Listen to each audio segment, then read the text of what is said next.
भारत सरकार के ministry of home affairs को हम रिपोर्ट भेजते हैं और उसके ऊपर से डॉक्यूमेंट्स की स्क्रूटनी करने के बाद बॉर्डर सिक्योरिटी फोर्स के माध्यम से हम इनको डिपोर्ट करते हैं। इसमें कभी कभी समय ज़्यादा लगता है, कभी कभी कम लगता है, लेकिन मेरे को पूरा विश्वास है कि ये हमारा ज्वाइंट इंटरोगेशन रिपोर्ट है, वो जल्दी तैयार हो जाएगा और उस रिपोर्ट के आधार पे, उस रिपोर्ट के बेसिस पे केंद्र सरकार और बॉर्डर सिक्योरिटी फोर्स के मदद से और सहयोग से इन लोगों को हम जो आइडेंटिफाई होते हैं उनके विरुद्ध में हम कार्रवाई करने के लिए डिपोर्टेशन शुरू कर सकते हैं।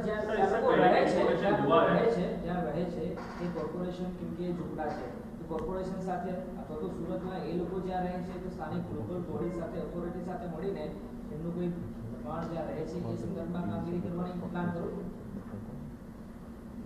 આ એક बहुत ગંભીર વસ્તુ છે અને ગંભીર એક વિષય છે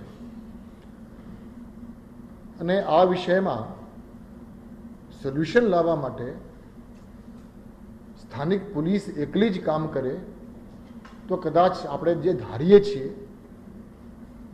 એ પ્રકારે આપણને પરિણામ નહીં મળે। એટલે સ્થાનિક પોલીસ જેટલા સ્ટેક હોલ્ડર્સ છે એ પછી પાસપોર્ટ ઓફિસ હોય કે પછી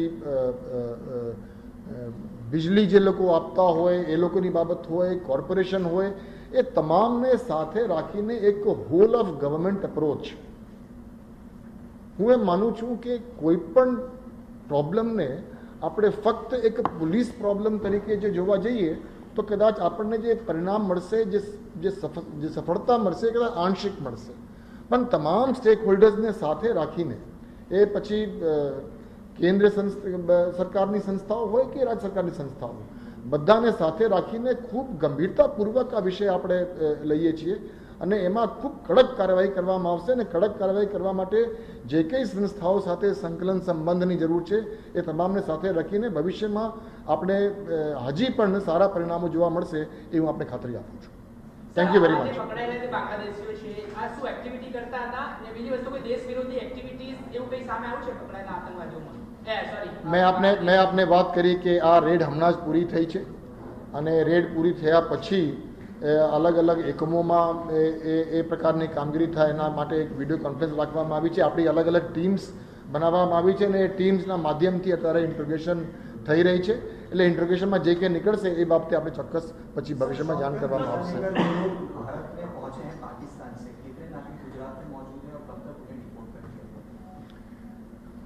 शॉर्ट टर्म वीज़ा में मेरे पास एग्जैक्ट फिगर्स अभी नहीं है, लेकिन जहाँ तक मैं जानता हूँ करीब 7 लोग को डिपोर्ट करने की व्यवस्था स्थानिक पुलिस की तरफ से की जा रही है और भारत सरकार का इसके बारे में जो दिशा निर्देश है उस दिशा निर्देश को ध्यान में रख के हमारे जो शॉर्ट टर्म वीज़ा जो लोग आए हुए हैं उनके विरुद्ध में कार्रवाई की जा रही है। Thank you very much. Thank you.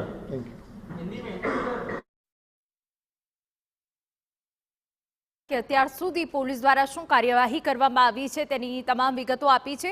સાથે સાથે તેઓએ જણાવ્યું કે હવે આવનારા સમયમાં પણ અલગ અલગ જે વિસ્તારો છે અને ત્યાં જે બાંગ્લાદેશી રહી રહ્યા છે, જે ઘૂસણખોરો છે તે ઉપર કાર્યવાહી કરવામાં આવશે। જે લોકો ગેરકાયદેસર રીતે પ્રવેશ્યા હતા તેવા લોકોને ડિપોર્ટ કરવા માટે હવે સ્થાનિક પોલીસ એ પ્રયાસ કરી રહી છે।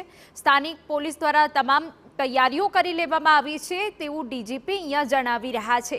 એટલે કે બાંગ્લાદેશીઓ પર આ જે સ્ટ્રાઇક છે અહીંયા પૂરતી નથી, પરંતુ આગળ પણ એવા અનેક શહેરો હશે, અનેક એવા જિલ્લાઓ હશે કે જ્યાં પોલીસ દ્વારા આ પ્રકારની કાર્યવાહી કરવામાં આવશે સ્થાનિક પોલીસને સાથે રાખીને।